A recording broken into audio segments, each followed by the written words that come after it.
I am Jeff Dye. Please say your name and tell me what neighborhood you live in. I am Marek Maloney-Smith, and I live in University Heights. When and where were you born? I was born September 5th, 2001, in Mercy Hospital in Mount Airy, Cincinnati. I knew that. Yeah, yeah. Where did you grow up? I grew up in Mount Auburn in Okay. Cincinnati. And what was it like growing up there? Um, Pretty awesome, to be honest. I really enjoyed. Mount Auburn is a very historical neighborhood. Um, it's a very cultural neighborhood. Um, it's a wonderful neighborhood. I really enjoy Mount Auburn. I think Mount Auburn is one of the cooler, better, more integrated neighborhoods in Cincinnati. Mhm. So very different from Mount Auburn, where um, I can ask you where your parents are from. Guys, I'll ask that first because I I don't know that much about exactly where Gideon was born, but I know that he Um, spent time different my places. dad was born at home. He was not born in a hospital. I want to say he was born in Westwood, Price Hill. I knew that he lived in Price Hill for his youth and his young adulthood. He also lived in Westwood because I think his dad lived in Price Hill and his mom lived in Westwood. And then my mom was born in North Carolina. I don't know the hospital, but I knew she was born in Raleigh, North Carolina, and she grew up in Northside in Cincinnati. Good. So one of the reasons we're here is this guy, Mike, is your grandfather, one of your grandfathers, one of your many grandfathers. Yeah, So where was he? Where is he from? he's from Breathitt County, Kentucky, which is a county in eastern Kentucky, um, heart of Appalachia. You know, very. I've heard stories of eating squirrels, living in a log cabin, uh, outhouses, and yeah. Okay, so what has he told you that they? Well, yeah, I guess he's told you something about what things were like there. Yeah. Did you or your parents use words like Appalachian or mountain people to describe yourselves, and do you do that now? Absolutely. My mother has. I always have and always will. I definitely identify myself as an Appalachian on one side because the other side I am Polish on my father's side and southern Tennessee area for my father's side, but not the eastern or yeah, the eastern part of Tennessee. So not Appalachian on my father's side. But yeah, I've always identified myself as Appalachian for sure. Okay, well, one of the things I wanted to ask you about, and I don't know if this can be seen when we actually show the recording, is the picture behind me is of Maloney, Kentucky, with the Jeep parked there, and I can always, I guess, show it somehow. Um, Yeah. but you recently did a trip down to Natural Bridge in Red River Gorge, and you decided to take it upon yourself to go find Maloney Ridge Road. And I was wanting to share that picture, but the email's not helping with that. So, do you want to tell us a little bit about what inspired you to do that and what meaning it had for you going down there? Yeah. I you know I was in River Gorge because I am a Appalachian. I am a mountain person for sure. Growing up in the inner city, I'm definitely a urban person. So I could never necessarily like live out in the mountains. I will always live in a major city. But visiting is really important for me. And so yeah, my girlfriend and I took a vacation, get away from the city, get away from work. And yeah, we went down there and I love Eastern Kentucky. It's a beautiful, wonderful area.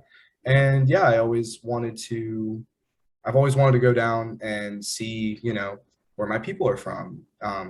my freshman year of high school, I did a trip with my school to hike 80 miles of the Appalachian Trail, and we hiked between North Carolina and Western North Carolina and Eastern Tennessee, and saw a lot of the wonderful Appalachian Mountains, and I wanted to go back, so I did, and seeing Maloney Ridge Road was pretty cathartic. I feel it was really beautiful. Um, I didn't have a vehicle like the Jeep to necessarily explore that far down. I was in a SUV, a Buick SUV, so it wasn't necessarily like More of an off-road. urban SUV, yeah. Yeah, urban SUV. So I didn't want to test it because I was 19, so I didn't want to get stranded or anything. But yeah, driving down Maloney Ridge Road, I saw what looked to me like abandoned coal mines or abandoned coal tools and construction material, which was really interesting. I saw people working on cars and things of that nature on their land, and it was definitely felt like, I don't know, very cathartic, I guess. So what do you think are the key differences between people who grow up in places like Mount Auburn and Cincinnati and people who grow up in places like Eastern Kentucky, as far as what they value, what they experience? Yeah, in my experience, I feel like I think there's definitely a level of diversity that I got in Mount Auburn. I mean, I specifically remember, like, I'm a history major at the University of Cincinnati, and so like history and political science are very they are interests of mine, and I've always loved maps and globes and things of that nature. And I remember growing up in Mount Auburn, as a kid, I want to say I was like the only white person on my block at the time. Now it's a little more gentrified with college students, but when I was growing up, it was definitely a primarily African-American neighborhood.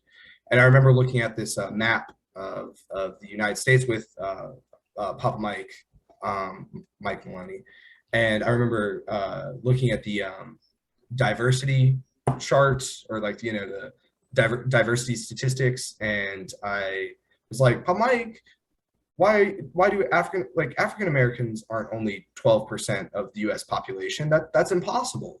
That's not true. And then Papa Mike was like, you have to think, Marek, like, you live in a city and there are vast swaths of America that are, something. I think the statistic in Wyoming is it's like 99% white and 1% people of color, and that's not even necessarily African Americans. That's indigenous people. That is, people of Hispanic descent.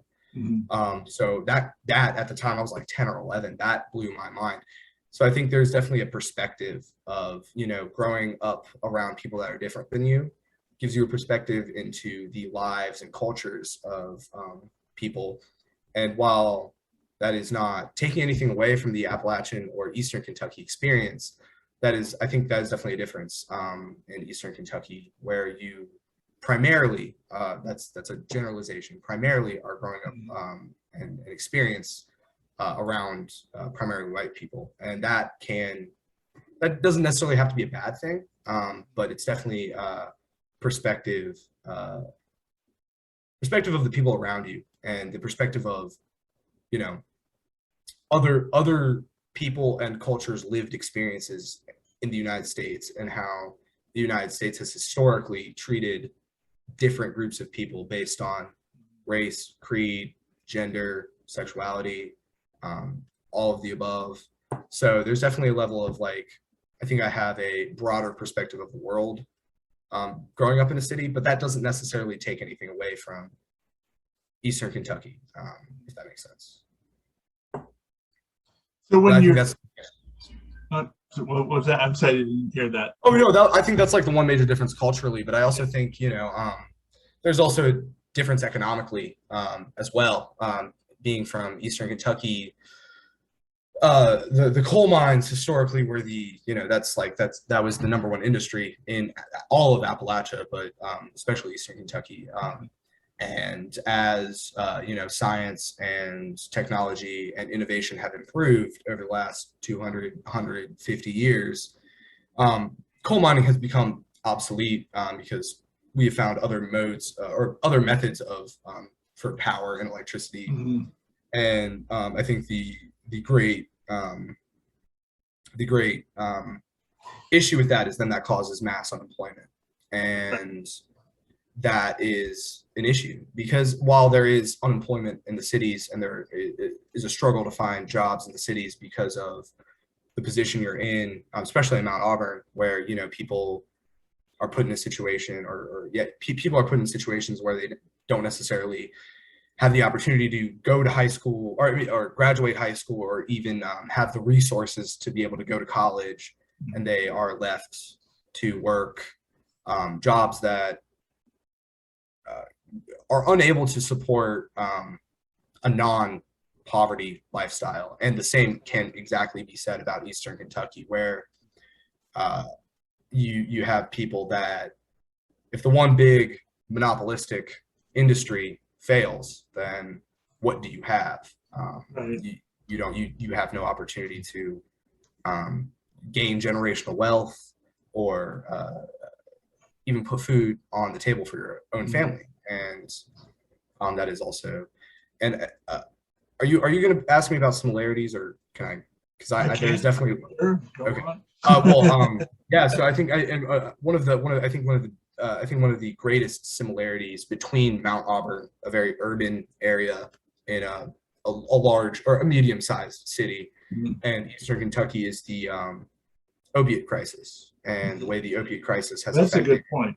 Yeah. I mean, I remember candid story. I was 9 years old, and I was walking home from the bus. Okay, maybe I wasn't 9. I was like 10. Walking home from the bus. I was in 5th grade, and I was walking down this shortcut that I used to take to get from the bus stop back home. It was this little alley, and I was walking down, and this dude was kind of slumped over, and he had a needle in his arm. And at 10 years old, I had the street smarts, or whatever you want to say, to just turn right around and take the regular way back. And that's definitely something I've taken with me. And I've seen, people addicted to opiates, people addicted to heroin, my entire life growing up in Mount Auburn. And that is definitely something that has decimated Eastern Kentucky as a whole, not just Right. Eastern Kentucky, but Eastern Kentucky as a whole, because it's the thing about drugs and the thing about drug use is that it is completely, in my opinion, it's institutionalized, where you have a society that creates an environment where people can't succeed, where you have an environment where it's like coal mines. That's you can work your entire life, get pension, retire, support your family, and that's fine. You can do that, and that's a way to not necessarily be educated, which is okay.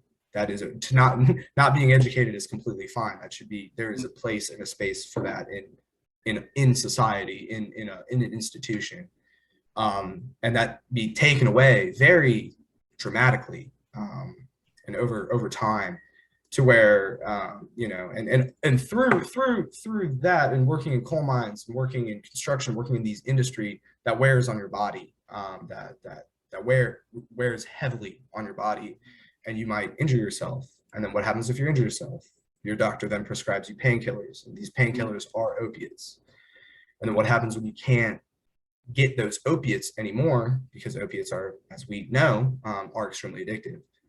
And then you get fired because you can't keep doing your job because you got injured, and then you end up on the street, and doing drugs. And that is a similarity that I've observed, I've seen between Eastern Kentucky and Mount Auburn.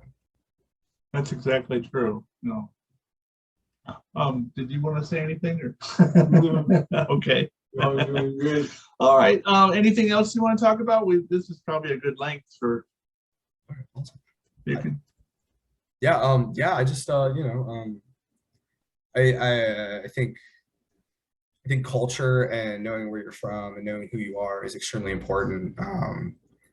But on the same coin, I guess we shouldn't let it, as people and as cultures, many very diverse cultures, we shouldn't let that that identity get in the way of accepting other people and Mhm. accepting other people for their values and who they are. Yeah, I think that's probably it. All right. Well, thanks, Marek. Yeah. Thank you, Papa John. I'm gonna stop recording.